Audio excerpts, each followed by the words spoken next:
జల్సాలకు అలవాటు పడిన కొందరు దొంగతనాలు చేస్తూ జీవిస్తున్నారు. ఈ క్రమంలో వారికి గుడి, ఇల్లు అనే తేడా లేకుండా పోతోంది. ఎక్కడ పడితే అక్కడ చేతివాటం చూపిస్తున్నారు. చివరకు పోలీసులకు చిక్కి ఊచలు లెక్క పెడుతున్నారు.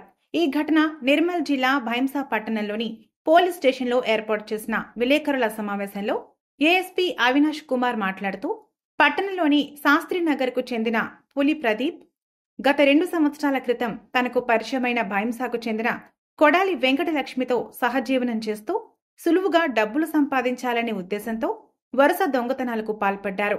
ఈ నెల 22వ తేదీ ఆదివారం రాత్రి కుబీర్ మండలం పార్టీ బి గ్రామంలో ఉన్న రాజరాజేశ్వర దేవాలయంలో దొంగతనం చేయాలని పథకం పన్ని సోమవారం ఉదయం అందాజా 1 గంటకు కారులో వెళ్లి దేవాలయం తాళం బద్దలు కొట్టి అందులో ఉన్న డబ్బులను తీసుకుని అక్కడి నుండి కుబీర్ మీదుగా చొండి గ్రామంలో గల దత్తాసాయి టెంపుల్లో దొంగతనం చేయాలని నిశ్చయించుకుని ఆలయంలో ప్రవేశించగా అక్కడ ఏమీ కనబడకపోవడంతో బయట ఉన్న గ్యాస్ సిలిండర్ను దొంగలించి కుబీర్ మండల కేంద్ర శివారులో నిందితులను కుబీర్ పోలీసులు అదుపులోకి తీసుకుని విచారించగా గత కొంతకాలంగా నిర్మల్ జిల్లాలోని కుబీర్, భైంసా, ముథోల్, బాసరా, నర్సాపూర్ జీ మండలంలో దొంగతనాలు చేస్తున్నట్లు నేరం ఒప్పుకున్నారు.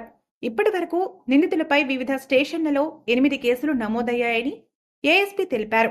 నిందితులను పట్టుకోవడంలో Bhainsa rural CI Nailu, Kubeer SI Ravinder, ఏఎస్ఐలు రామ్దాస్, దేవ్రావ్, కానిస్టేబుల్ దీపక్ సింగ్ చాకచక్యంగా వ్యవహరించినందుకు జిల్లా ఎస్పీ జానకి షర్మిల అభినందించారని తెలిపారు.